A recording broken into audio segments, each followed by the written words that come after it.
नमस्कार दोस्तों, आपका हमारे चैनल पर बहुत बहुत स्वागत है। आज मैं भारतीय इतिहास एवं संस्कृति और भारतीय स्वतंत्रता इतिहास पर जो वन लाइनर क्वेश्चन है उनको डिस्कस करने जा रहा हूं, जो कि एग्जाम पॉइंट ऑफ व्यू से लास्ट में रिवीजन के लिए बहुत महत्वपूर्ण होते हैं। दोस्तों, इसमें पहला क्वेश्चन है, पानीपत की तीसरी लड़ाई में मराठों का सेनापति कौन था? तो जो इसका आंसर है वह सदाशिवराव भाऊ। पानीपत की जो लड़ाई हुई थी वो 1761 में हुई थी और ये लड़ाई मराठों और अहमद साहब अब्दाली के बीच में हुई थी। इस युद्ध के समय जो मराठा पेशवा जो था वो बाजीराव द्वितीय था और सदाशिवराव ने इस युद्ध में जो भूमिका निभाई थी वो सेनापति की निभाई थी और विश्वास राव इस युद्ध का मुख्य रूप से इस युद्ध का नेतृत्व कर रहा था। यानी कि जो इस युद्ध का नेतृत्व किया वो विश्वास राव ने किया था और सेनापति के रूप में सदाशिवराव भाऊ थे। तो इस युद्ध में हमें जानकारी है कि ये एक बहुत ही डिसाइसिव युद्ध था मराठा इतिहास का, क्योंकि इस युद्ध में अहमद शाह अब्दाली ने मराठों को बुरी तरह पराजित कर दिया था और सदाशिवराव भाऊ और विश्वास राव को दोनों की मृत्यु यहाँ पर हो गई थी। इस युद्ध में इतिहासकारों में से कई इतिहासकारों ने इस युद्ध का भयावह वर्णन किया हुआ है। एक इतिहासकार ने तो इतना वर्णन भी किया हुआ है कि मराठा परिवार में ऐसा कोई भी सदस्य नहीं था जो इस युद्ध में हताहत नहीं हुआ हो। तो यानी ये बड़ा निर्णयकारी युद्ध मराठा इतिहास के लिए साबित हुआ था। इस युद्ध के कुछ समय बाद जो मराठा पेशवा थे बाजीराव द्वितीय, उनकी भी मृत्यु हो गई थी। अगला है, दिल्ली सल्तनत का वह कौन सा प्रथम सुल्तान था जिसने शुद्ध अरबी सिक्की, टंका और जितल जारी किए थे? दोस्तों, इसका आंसर है इल्तुतमिश। इल्तुतमिश की हमें जानकारी है। इल्तुतमिश गुलाम वंश का शासक था जो कि कुतुबुद्दीन ऐबक के बाद गद्दी पर बैठता है और इल्तुतमिश को गुलामों का गुलाम भी कहते हैं, यानी स्लेव ऑफ द स्लेव भी कहते हैं। इल्तुतमिश 1206 ईस्वी में इल्तुतमिश को जो गुलामी से मुक्त कर दिया गया था, गुलामी से इसको मतलब जो स्लेवरी से मुक्त किया गया था, क्योंकि जो मोहम्मद गौरी था वो इसकी वीरता को देखकर बहुत प्रसन्न होता है और इसको गुलाम की बात से मुक्त कर देता है। परंतु इल्तुतमिश ने अपने शक्ति के दम पर वास्तविक रूप से जो सल्तनत जो था दिल्ली सल्तनत उसकी स्थापना की, यानी गुलाम वंश की स्थापना की। हालांकि इससे पहले कुतुबुद्दीन ऐबक गद्दी पर बैठ गया था, परंतु एक एक्चुअल जो अपना जो कार्य स्टार्ट किया, अपने शासन ने स्टार्ट किया, वो इल्तुतमिश ने किया था। इसने बहुत सारी नए नए कार्य किए जिसमें इसने शुद्ध अरबी सिक्के और जो जारी किए थे, जिसे टंका और जितल कहते थे। एक चांदी का था, मतलब जो एक सीजे और मुझे अभी ध्यान तो नहीं आ रहा, वैसे सीजे बोले तो चांदी का टंका और तांबे का यानी कि तांबे का जितल था और चांदी का टंका था। तो ऐसे बहुत सारे कार्य इसने किए थे। इसका जो कार्यकाल स्टार्ट होता है वो 1211 से 1236 तक स्टार्ट होता है इल्तुतमिश का कार्यकाल दिल्ली सल्तनत के इतिहास में। अगला है, हल्दी घाटी का युद्ध कब हुआ था? हल्दी घाटी का युद्ध 1576 में हुआ था और यह युद्ध महाराणा प्रताप और अकबर के बीच में हुआ था। यह युद्ध भी यानी राजपूतों और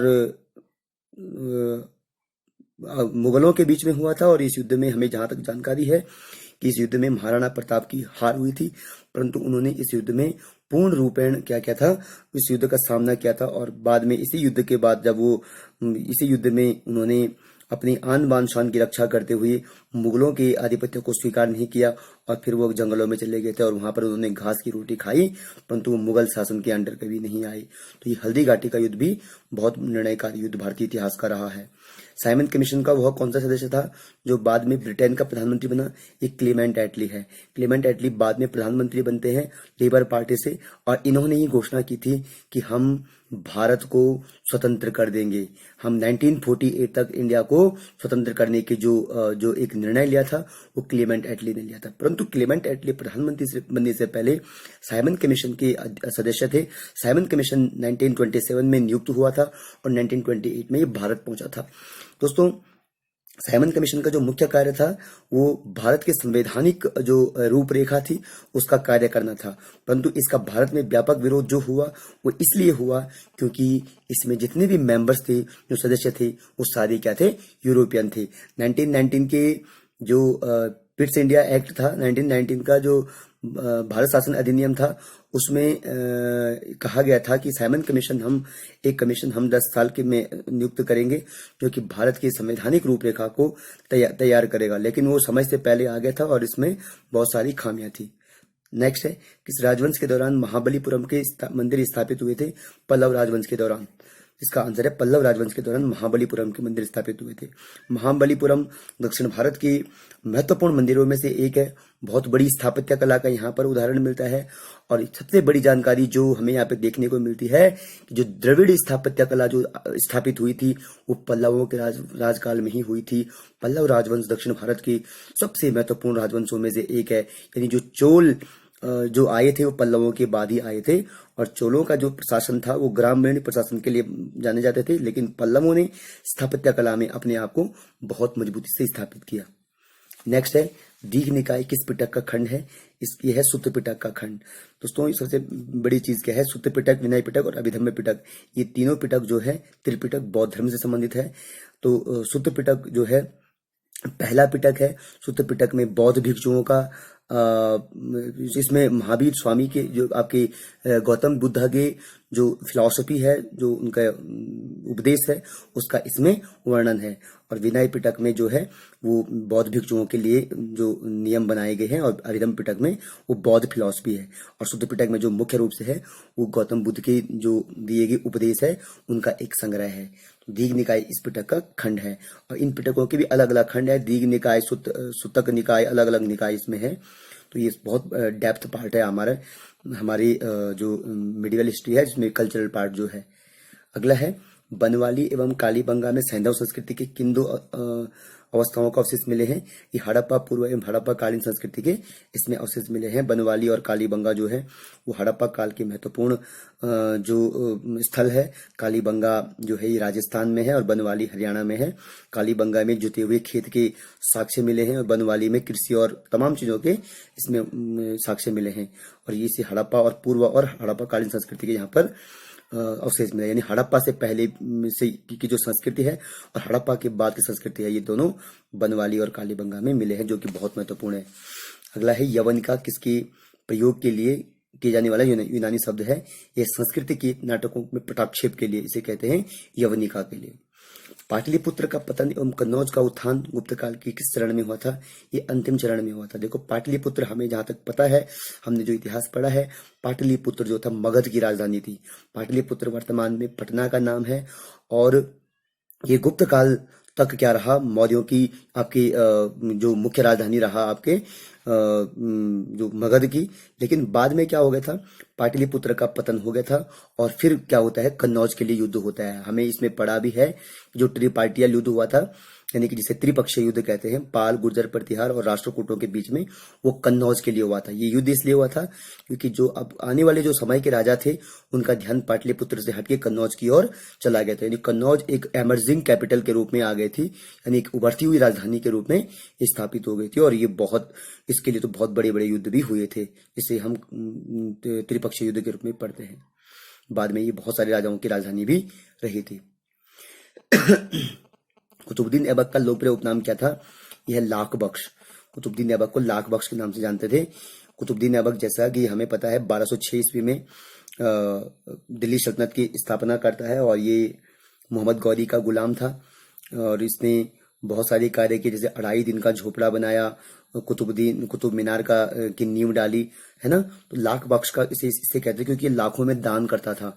ये बहुत बड़ा दानी था, इसीलिए इसको क्या कहते थे? लाख बख्श के नाम से जानते थे। अगला है, प्राचीन यवद्वीप का आधुनिक नाम क्या है? जावा है।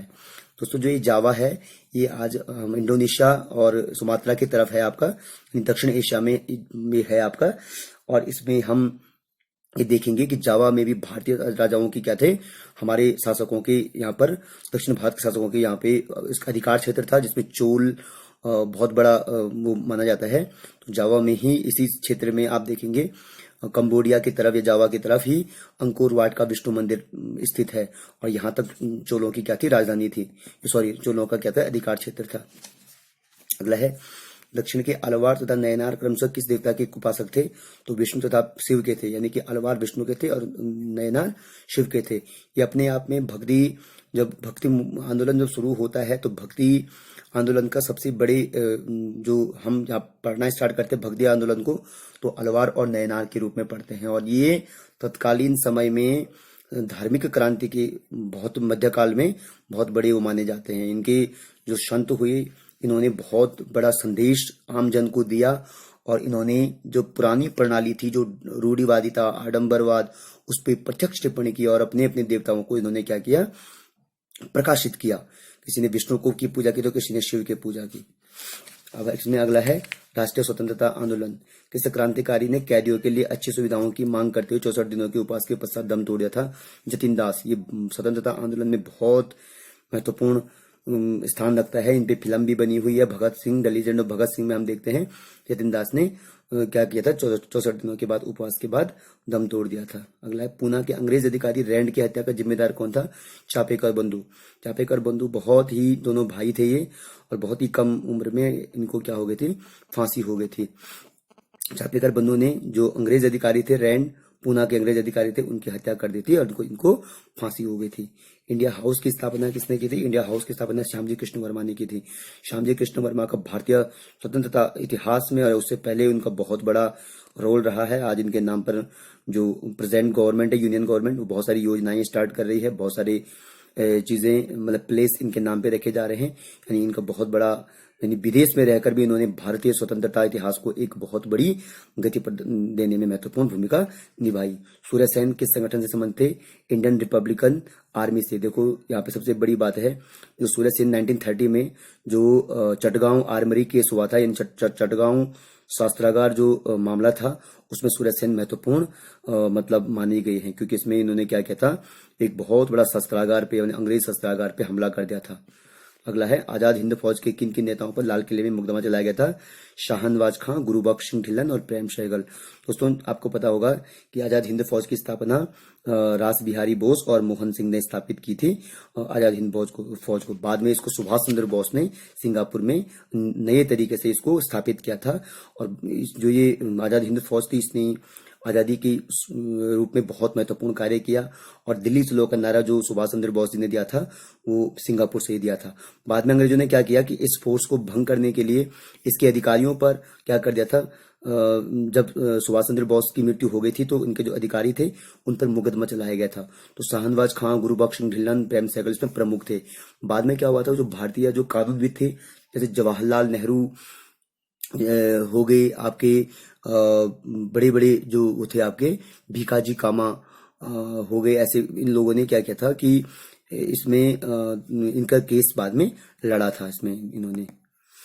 नेक्स्ट है भारत छोड़ो आंदोलन के दौरान बलिया में किसने समांतर सरकार स्थापित की थी? चिंटू पांडे ने ये बलिया में समांतर सरकार क्या की थी, स्थापित की थी। 1857 के विद्रोह में किस नेता का नाम ढोडू पंत था?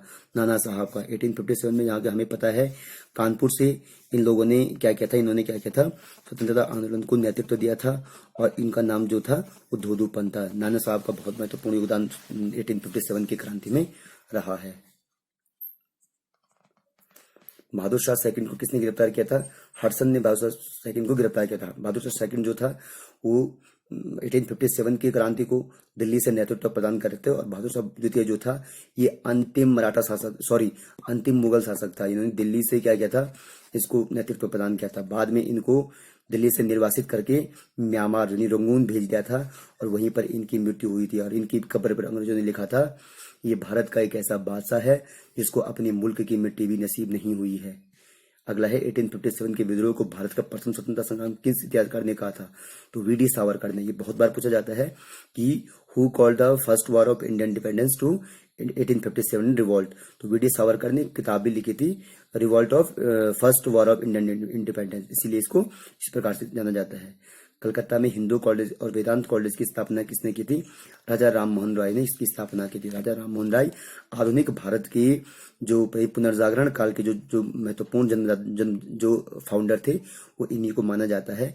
और इनके जो कार्य थे वो बहुत ही अग्रणी भूमिका इनकी रही है हमारे मूवमेंट में। बहुत सारी सामाजिक सुधार आंदोलन इन्होंने चलाए थे।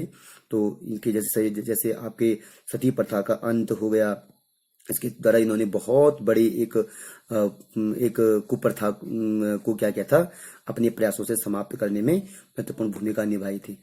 किस मुस्लिम समाज सुधारक को अंग्रेजों ने नाइटहुड की उपाधि थी? सर सैयद अहमद खां। सर सैयद अहमद खां मुस्लिम मों के लिए इन्होंने कार्य किया था, यानी इन्होंने मुस्लिम जो समाज था उसको पश्चिमी सभ्यता से जोड़ने के लिए अहम भूमिका निभाई थी। और अलीगढ़ मुस्लिम जो यूनिवर्सिटी है उसको स्थापित करने में भी इनका बहुत बड़ा हाथ है। दोस्तों आज मैं यहीं तक डिस्कस करूंगा। अगले टॉपिक में मैं राज्य व्यवस्था और संविधान और अन्य टॉपिक पर डिस्कस करूंगा। अगर आपको मेरा ये वीडियो पसंद आया है तो आप इसको सब्सक्राइब करना न भूलें। Thank you.